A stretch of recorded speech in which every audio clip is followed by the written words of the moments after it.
Now we will study about the electric potential energy. Electric potential energy को हम लोग study करेंगे। क्या कहता है ये इलेक्ट्रिक पोटेंशियल एनर्जी?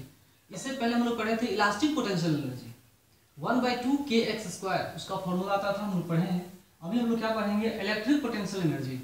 ओके, ये इलेक्ट्रिक पोटेंशियल एनर्जी क्या है? पोटेंशियल एनर्जी तो है, लेकिन कैसा है? इलेक्ट्रिकल पोटेंशियल एनर्जी है। तो क्या है समझिए। Energy related with state of separation between charge particles that interact via electric force. Okay, एक ऐसा एनर्जी जो रिलेटेड है separation between the charge particles. Charge particles के बीच में कैसा सेपरेशन है, कितना सेपरेशन है, कम दूरी है, ज्यादा दूरी है ना? तो separation between charge particles that interact via electric force. जब वो इंटरेक्ट करते हैं तो इलेक्ट्रिक फोर्स के द्वारा इंटरेक्ट करते हैं। चार्ज पार्टिकल्स में क्या होता है? एक पॉजिटिव होता है और एक निगेटिव होता है। मान लो दोनों के दोनों चार्ज पॉजिटिव हो गए, तो हमने फॉर्मूला ये बताया potential energy between this configuration. ये कॉन्फ़िगरेशन है, एक का पोटेंशियल एनर्जी नहीं होता, एक चार्ज का नहीं होता, दो का होता है, तीन का होता है, चार का होता है, चार, पांच का, छह का, सात का, सात आठ का, इस सब का होता है, एक का नहीं होता। तो एक का अगर हम एक का सिंगल ही नहीं होगा तो हम दो का बता रहे हैं, क्या होगा? 1/4πε0 Q1 × Q2/r। सिंपल केस में बता रहा हूं मैं आपको। सिंपल केस, दो ही चार्ज के बीच में मैंने इलेक्ट्रिक पोटेंशियल एनर्जी के बारे में बताया है। तीन चार्ज हो सकते हैं, चार चार्ज भी हो सकते हैं, है ना? तो यहाँ पे हमने बताया है दो चार्ज की सेपरेशन r है, तो क्या फॉर्मूला है? 1/4πε0 × Q1 × Q2/r। ये पॉजिटिव क्वांटिटी है, कांस्टेंट क्वांटिटी है। अगर दोनों चार्ज पॉजिटिव हो गए तो ये क्या होगा? पॉजिटिव है, पॉजिटिव मतलब ये जो हो गया वो क्या हो गया? पॉजिटिव भी हो सकता है। तो इलेक्ट्रिक पोटेंशियल एनर्जी पॉजिटिव भी हो सकता है, कोई दिक्कत नहीं है। अगर ये दोनों चार्ज निगेटिव हो गए तो निगेटिव क्या होगा? पॉजिटिव। उस केस में भी पॉजिटिव आएगा। रिपल्सिव फोर्स होगा, slight charges repel each other, उस केस में रिपल्सिव फोर्स होगा, अनस्टेबल कंडीशन होगा, है ना? फिर ऐसा भी हो सकता है कि एक पॉजिटिव दूसरा निगेटिव, या एक निगेटिव दूसरा पॉजिटिव, अट्रैक्टिव फोर्स आएगा। अट्रैक्टिव फोर्स में पोटेंशियल एनर्जी क्या होगा? निगेटिव आएगा। एक पॉजिटिव एक निगेटिव, एक निगेटिव दूसरा पॉजिटिव, तो इस तरह से निगेटिव भी हो सकता है। ठीक है, तो potential energy, electrical potential energy positive भी होता है और निगेटिव भी होता है, क्योंकि ये इलेक्ट्रिक फोर्स जो है वो क्या हो सकता है? अट्रैक्टिव फोर्स भी हो सकता है और रिपल्सिव फोर्स भी हो सकता है। ओके, तो ये हम लोग स्टडी करेंगे, जानेंगे, कोई दिक्कत नहीं है। ये Q1 × Q2 हमने पॉइंट चार्ज पार्टिकल्स हमने समझा है। ये पॉइंट चार्ज पार्टिकल्स है, मतलब ये इनका साइज बहुत छोटा है। इनका साइज क्या है? बहुत छोटा है। तो इस तरह से हमने समझा है। या अगर इनका साइज बहुत बड़ा हो तब कैसे डील करेंगे? तो साइज इनका बहुत बड़ा हो तो सेपरेशन उनके साइज से बहुत ज्यादा होना चाहिए, तो ही वैलिड है ये फॉर्मूला। Q1 × Q2/r ये पोटेंशियल एनर्जी है, समझिए। अगर r एक कांस्टेंट Q1 और Q2 चार्ज अगर रख दिया तो r को अगर बढ़ाएंगे तो पोटेंशियल एनर्जी घटेगी और इनफिनिटी में 0 हो जाएगा। लेकिन अगर हमने r को घटाया तो पोटेंशियल एनर्जी क्या होगा? पोटेंशियल एनर्जी क्या होगा? बढ़ेगा। सीधी सी बात है, एनर्जी बढ़ेगी, या रिपल्सिव फोर्स हो, अट्रैक्टिव फोर्स हो, जो भी फोर्स हो बढ़ेगा। ठीक है, एक फॉर्मूला हमारा इलेक्ट्रिक पोटेंशियल एनर्जी का ये आया। दूसरा कहानी इसमें आता है, electric potential energy is equal two point charge Q × V, where V is the potential in an electric field। ये V क्या है भाई? V है electric potential in an electric field. किसी फील्ड में इलेक्ट्रिक पोटेंशियल कितना है वो है। For a point charge Q at a point in an electric field where potential is equal to V। मान लो कि कोई इलेक्ट्रिक फील्ड है, यूनिफॉर्म इलेक्ट्रिक फील्ड है ना जी, और यहां हमने एक चार्ज को प्लेस कर रखा है और इस जगह पे पोटेंशियल है V, और ये यूनिफॉर्म इलेक्ट्रिक फील्ड एग्जिस्ट कर रहा है इस डायरेक्शन में। तो यहां पर इलेक्ट्रिक पोटेंशियल एनर्जी क्या होगी? Q × V। तो चेंज इन पोटेंशियल एनर्जी क्या लिख सकते हैं? Q × dV भी लिख सकते हैं। ओके, और कहीं कहीं पोटेंशियल एनर्जी स्टोर जो होता है इलेक्ट्रोस्टैटिक्स में, हम लोग आगे पढ़ेंगे। पोटेंशियल अगर कांस्टेंट हो या पोटेंशियल कांस्टेंट हो या इंस्टेंटेनियस पोटेंशियल हो तो थोड़ा सा और चार्ज उसके ऊपर बढ़ाते हैं तो ये फॉर्मूला भी आप लिख सकते हैं। कैपेसिटर्स में भी इस तरह का होता है। पोटेंशियल हम लिखेंगे V × D, फिर इसको इंटीग्रेट करेंगे तो टोटल आएगा, है ना? इस तरह से हम लोग समझेंगे, जानेंगे, है ना? तो यहाँ पे हमने V बताया। V को हम लोग क्या लिख सकते हैं? इलेक्ट्रिक फील्ड के टर्म में अगर लिखना चाहें तो क्या लिखेंगे? इसको लिखेंगे E.dr का इंटीग्रेशन, है ना, infinity say that point. Infinity से हम दैट पॉइंट भी सोच सकते हैं, r पॉइंट भी सोच सकते हैं, माइनस इस तरह सोच सकते हैं। तो चार्ज के ऊपर डिपेंड करता है। अगर चार्ज पॉजिटिव है तो यहाँ देखिए पोटेंशियल अगर पॉजिटिव हो और यहाँ अगर चार्ज पॉजिटिव हो तो पोटेंशियल एनर्जी क्या होगा, पॉजिटिव। अगर ये निगेटिव है, ये पॉजिटिव है, तो भी पोटेंशियल एनर्जी निगेटिव, और ये निगेटिव, ये भी निगेटिव, तो क्या होगा, पॉजिटिव। इस तरह से पोटेंशियल एनर्जी हम लोग पढ़ेंगे। इलेक्ट्रिक पोटेंशियल एनर्जी हमें 12th क्लास में काफी डिटेल में पढ़ना है, अभी हमें नहीं पढ़ना है। अभी इस टॉपिक को मैं ओमिट कर रहा हूँ, है ना, अवॉइड कर रहा हूँ इस टॉपिक को। फिर अभी हम लोग चलेंगे ग्रेविटेशनल पोटेंशियल एनर्जी के ऊपर, समझेंगे क्या वो होता है टॉपिक। ओके,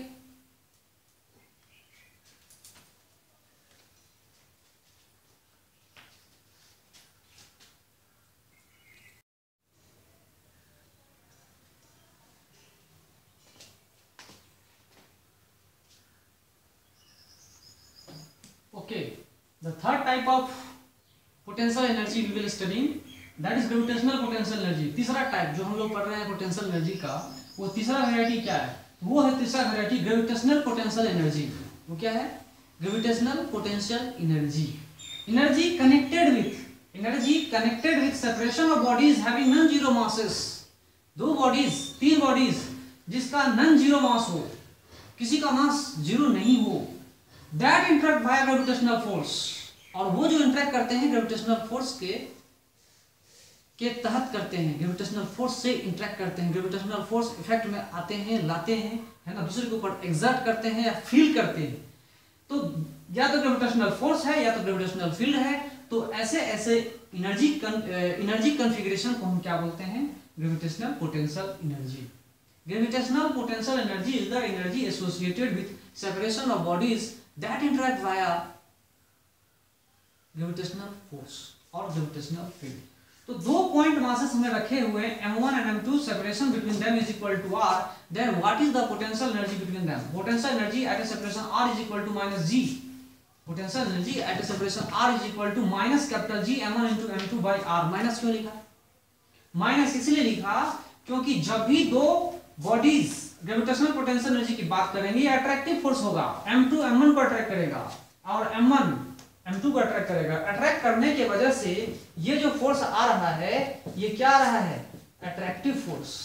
ये कैसा फोर्स है भाई, तो ये अट्रैक्टिव फोर्स है, इसलिए माइनस आया होगा, इसलिए माइनस आया। इतना एनर्जी देंगे तो क्या होगा, इनफाइनाइट सेपरेशन पे जाएगा, एनर्जी जीरो होगी, इतना एनर्जी देनी होगी। माइनस का मतलब यही है, बाउंड है, बाउंडिंग स्टेट में है, वो पकड़ा गया है, उसको उतने एनर्जी से क्या है, वो बाउंडिंग में है। निगेटिव मतलब क्या, ऋणात्मक उतना बाउंडिंग एनर्जी है, पकड़ के रखिए। उतनी एनर्जी लिमिनेट हुई थी जब वो फॉर्म हुआ, तो समझ लो ऐसा कि इतनी एनर्जी लिमिनेट हुई है तो जाके माइनस हुआ, ऐसा भी समझ सकते हैं। माइनस हमने इसलिए बताया। और दूसरा मेथड है अट्रैक्टिव फोर्स। अट्रैक्टिव फोर्स है इसलिए ऐसा आया, ठीक है। एनर्जी की बात करें तो लिमिनेट हुआ होगा, है ना। अट्रैक्टिव फोर्स है, माइनस साइन का मतलब आप समझ सकते हैं, कोई दिक्कत नहीं है। ये ग्रेविटेशनल पोटेंशियल एनर्जी है। समझिए कि अगर सेपरेशन कम हो गया, तो बहुत ज्यादा लार्ज अमाउंट हो जाएगा, निगेटिव वैल्यू बहुत ज्यादा आ जाएगी, मतलब बहुत ज्यादा एनर्जी देनी पड़ेगी, सप्लाई करनी होगी बाहर से इनको सेपरेट करने के लिए। लेकिन वही वैल्यू और लार्ज आर की वैल्यू बहुत ज्यादा हो जाए तो ये अप्रोक्सीमेटली जीरो के आसपास आ जाएगा, तब एनर्जी कम होगा उनको सेपरेट करने के लिए। और तो बहुत ज्यादा सेपरेशन आ ही जा रहा है, तो फिर कितनी एनर्जी देनी पड़ेगी, बहुत कम एनर्जी देनी पड़ेगी। इस बात को आप लोग समझिए। That is called gravitational potential energy. Mathematically हम लोग एक्सप्रेस करते हैं UR, gravitational potential energy at a separation r between 2 point particles m1 and m2, that is equal to minus g m1 into m2 by r। Okay, दूसरा जो value है हम लोग gravitational potential energy के बारे में पढ़ रहे हैं, वो ऐसा है कि मान लो ये अपना अर्थ है, ये क्या है, अर्थ या ग्राउंड। ये क्या है, ये अर्थ मान लो या इसको मान लो ग्राउंड, ठीक है जी।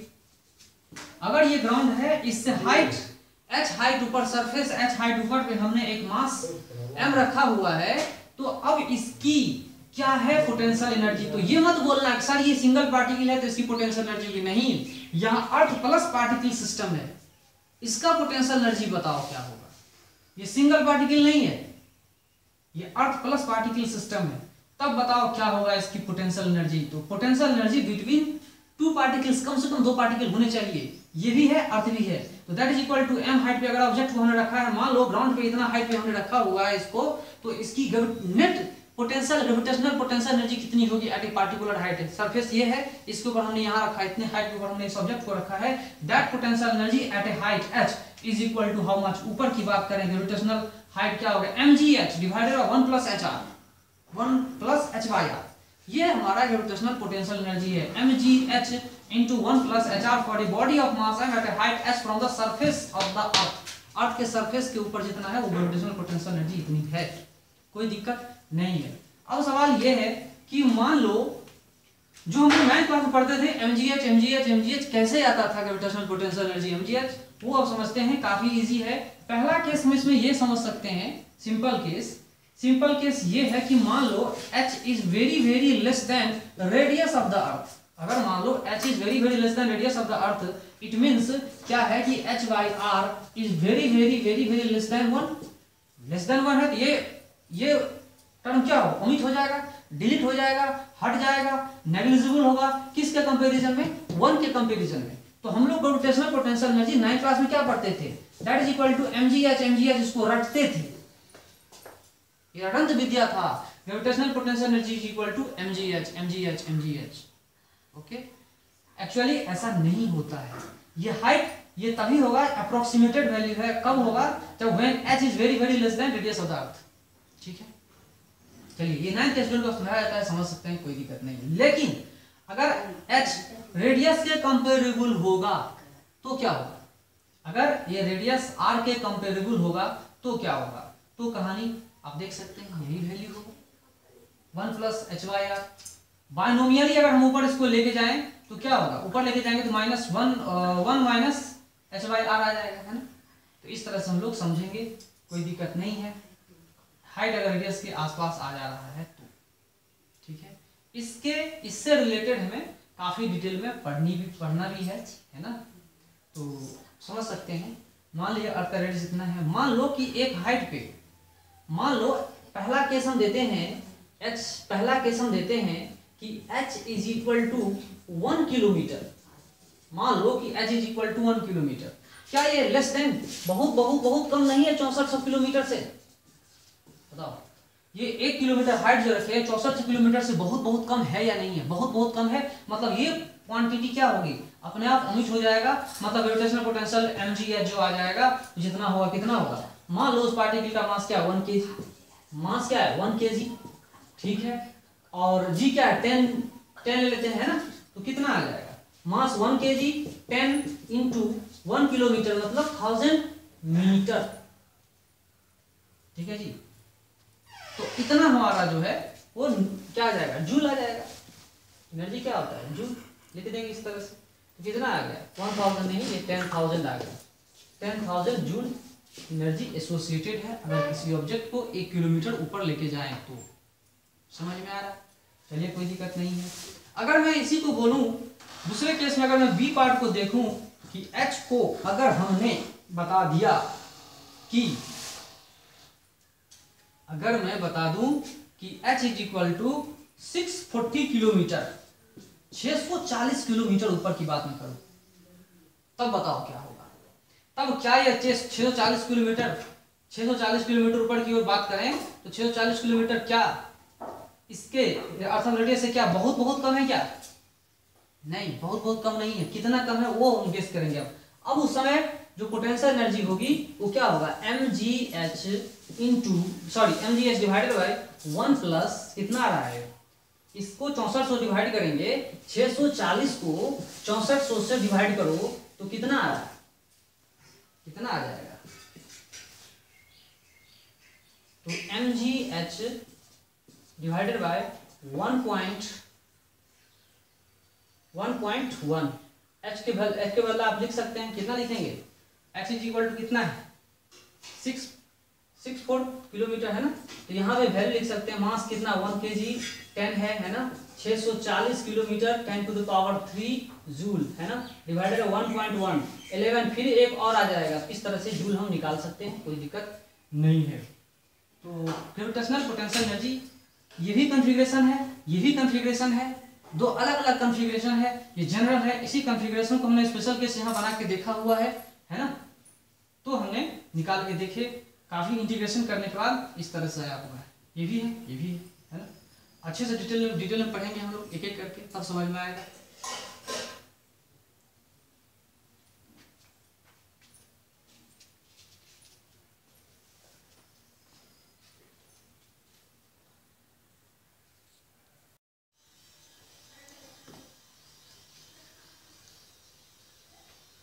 चलिए, तो ग्रेविटेशनल पोटेंशियल एनर्जी यू क्या है? Gravitational potential energy where m is the mass of the object, v क्या है? Potential, gravitational potential of the object. Potential energy of a particle of mass m at that point, ये क्या है? Gravitational potential energy can be defined as mathematically क्या है? Mass into potential of the body at that point in any gravitational field, है ना, m into v। और electric potential में क्या होता है? Charge into v। तो यहाँ पे v ग्रेविटेशनल पोटेंशियल है, वहां पे इलेक्ट्रिक पोटेंशियल होता था। इस चीज को आप लोग समझिएगा, वहां चार्ज होता था, यहाँ क्या है? मास है, ठीक है। और मास हमेशा पॉजिटिव होता है, चलिए एक ही साइन होता है, नेगेटिव मास तो होता नहीं है ना, मास तो नेगेटिव होता ही नहीं, मास तो पॉजिटिव होता है। चलिए अभी तक जो रिसर्च हुआ है बस इतना ही जानते हैं। Gravitational potential is defined as gravitational potential energy per unit mass, per unit मास हम डिफाइन करते हैं। चलिए, तो ग्रेविटेशनल पोटेंशियल एनर्जी पॉजिटिव हो सकता है और निगेटिव भी हो सकता है। इसके बारे में भी जानेंगे कि ग्रेविटेशनल एनर्जी जब पॉजिटिव होगा तब क्या होगा, और निगेटिव ग्रेविटेशनल पोटेंशियल एनर्जी किसे कहते हैं। पॉजिटिव ग्रेविटेशनल पोटेंशियल एनर्जी किसे कहते हैं? Positive gravitational potential energy, body will do work in returning to its reference position. Body अपने रेफरेंस पोजीशन में पहुंचने के लिए क्या करेगा? वर्क करेगा। Body will do work, body work करेगा। जैसे कि ग्रेविटेशनल एनर्जी का पॉजिटिव आ गया तो क्या होगा? यहां ऊपर हम उठा रहे हैं, है ना, तो रेफरेंस पॉइंट से हम ऊपर उठा रहे हैं, इस पॉइंट से हम ऊपर उठा रहे हैं, ठीक है। तो यहां पे हमने वर्क किया है, वर्क किया है, वर्क किया है ना, वर्क किया है। तो इसको रेफरेंस पॉइंट पे आने के लिए क्या करेगा? Body will do work in returning to its reference position, अपने आप आ जाएगा। हम यहाँ पे अगर मान को ऐसे ऊपर फेंका तो ये बॉडी अपने आप नीचे आ रहा है। ऐसा समझो कि अगर हमने रेफरेंस पॉइंट यहाँ दिया है और किसी बॉडी को हमने प्रोजेक्ट किया u स्पीड से, मैक्सिमम हाइट तक गया, है ना, ये मैक्सिमम हाइट तक गया, तो फिर ये क्या होगा? रिटर्न होके इस जगह पे आ जाएगा। ये हमारा रेफरेंस पॉइंट है। ये क्या है? Reference point. इस रेफरेंस पॉइंट पे अपने आप आ जाएगा, रेफरेंस पोजीशन पे अपने आप आ जाएगा। तो उस कहानी में ग्रेविटेशनल पोटेंशियल एनर्जी जब बढ़ गया तो पॉजिटिव आया, तो फिर बॉडी रेफरेंस पॉइंट पे आने के लिए क्या करेगा? वर्क डन करेगा। Body will do work in returning to its position. तो बॉडी वर्क करेगा, कितना करेगा? mgh नीचे, mgh force and displacement same direction में है, this is called work done. Work करेगा इनिशियल पोजीशन पे आने में, है ना, वर्क डन करेगा। अगर मान लो किसी बॉडी का यहां से ऊपर भेजा हमने, पोटेंशियल एनर्जी mgh आ गया, है ना, तो फिर रिटर्न करेगा अपने पोजीशन में, तो वर्क डन करके mgh जितना वर्क डन करके वो आ जाएगा रेफरेंस पोजीशन। ओके, चलिए इसी को बोलते हैं पॉजिटिव ग्रेविटेशनल एनर्जी। ऊपर भेजा ग्रेविटेशनल पोटेंशियल पॉजिटिव, मतलब अगेंस्ट ग्रेविटेशनल फोर्स के अगेंस्ट चल रहे थे। दूसरा समझिए निगेटिव ग्रेविटेशनल पोटेंशियल एनर्जी क्या होता है? Work will be done on the body to bring it back to reference point और पोजीशन। इसका मतलब क्या हुआ कि निगेटिव क्या होता है? निगेटिव ग्रेविटेशनल पोटेंशियल एनर्जी क्या होता है? Work will be done on the body to bring it back to the reference point और पोजीशन। निगेटिव कब होता है? तो जैसे कि अब यहां देखो, ये मान लो एक रेफरेंस पॉइंट है,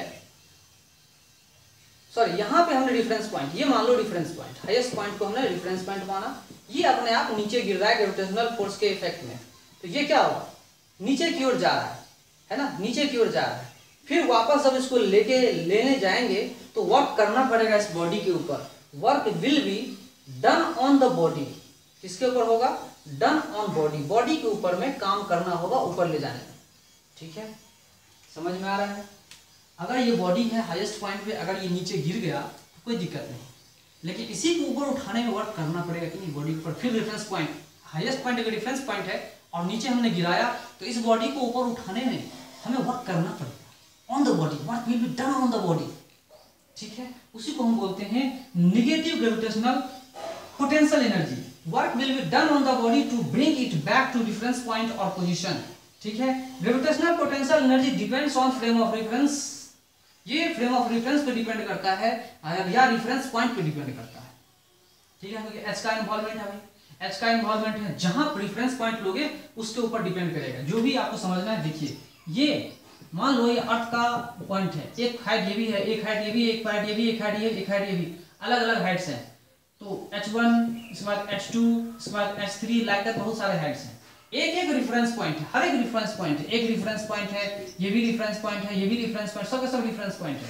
तो ये frame of reference potential energy in सब चीजों के ऊपर भी डिपेंड करता है। ऑब्जर्वर कहाँ खड़ा होकर देख रहा है, यहाँ खड़ा होकर देख रहा है, यहाँ खड़ा होकर देख रहा है, या यहाँ खड़ा होकर देख रहा है, या यहाँ खड़ा होकर देख रहा है, या यहाँ खड़ा होकर देख रहा है, कहाँ खड़ा होकर देख रहा है, उसके ऊपर भी ये ग्रेविटेशनल पोटेंशियल एनर्जी डिपेंड करता है। It also depends upon the frame of reference, observers location, observers location, observers location, observer कहाँ है, उसका पोजीशन, उस पर ही डिपेंड करता है ग्रेविटेशनल पोटेंशियल। ओके, जितना दूर रहेगा ग्रेविटेशनल पोटेंशियल एनर्जी उतनी ज्यादा होगी, जितना नजदीक रहेगा ग्रेविटेशनल पोटेंशियल एनर्जी उतनी कम होगी। चेंज नहीं होगा तो ग्रेविटेशनल पोटेंशियल एनर्जी चेंज क्या होगा, नहीं होगा। तो मैं एक बार बता दूं कि ग्रेविटेशनल पोटेंशियल एनर्जी डिफाइंड नहीं होता है, change in gravitational potential energy defined होता है। याद रखिएगा इस चीज को, gravitational potential energy actual defined नहीं होता है, क्या डिफाइंड होता है, change in gravitational potential energy defined होता है। इस बात को आप लोग अच्छे से समझ लीजिए कि पोटेंशियल एनर्जी डिफाइन हम नहीं कर सकते हैं, it is impossible to define the potential energy, but we can define the potential energy at a point assuming the potential energy at infinity equal to 0। उस तरह से हम लोग समझ सकते हैं, बना सकते हैं, लेकिन किसी पार्टिकुलर पॉइंट पे हम ग्रेविटेशनल पोटेंशियल को डिफाइन नहीं कर सकते हैं। ठीक है,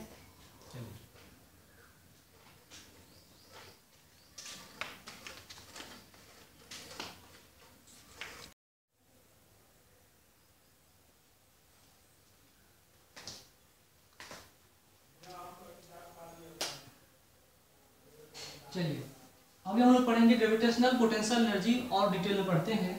change in gravitational potential energy defined है, लेकिन पोटेंशियल एनर्जी डिफाइंड नहीं है। तो change in gravitational potential energy is equal to final potential energy minus initial potential energy that is equal to negative of work done.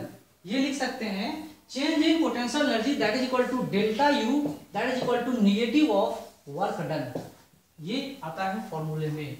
कैसे आया वो देखिए, अगर हमने du small change potential energy में बोला इंस्टेंटेनियस, अगर हमने बोला बहुत इनफाइनाइटेसिमली स्मॉल, अगर हमने बहुत कम लिया तो ये du आएगा that is equal to negative of f dot dr।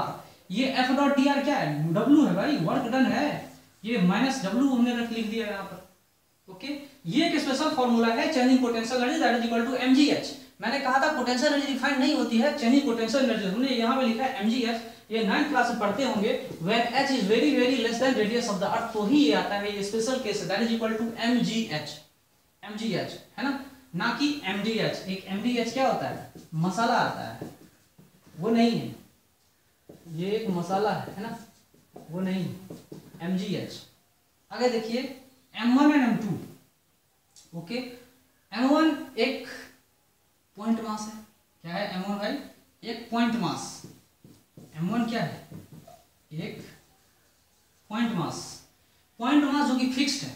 पहले ये समझेंगे कि ये पॉइंट मास है, हमने इसको फिक्स्ड करके रखा हुआ है, बात को समझिए। ये m1 पॉइंट फिक्स है, ये फिक्स नहीं है, इसको हम मूव करवाएंगे, इधर उधर मूव करवाएंगे। ठीक है, तो ये तो फिक्स है, तो नेट फोर्स इसके ऊपर में क्या हो गया, 0। अब इसके ऊपर में नेट फोर्स क्या होगा, ये इसको अट्रैक्ट करेगा इधर, ऑलवेज ऑलवेज अट्रैक्ट करेगा अपने तरफ। m1 will always attract the m2 towards itself. m1 m2 को अपनी तरफ खींचेगा हमेशा। ठीक है, तो हमने क्या किया, मान लो ये पोजीशन A है, ये पोजीशन B है, ये पोजीशन C, ये D, ये E।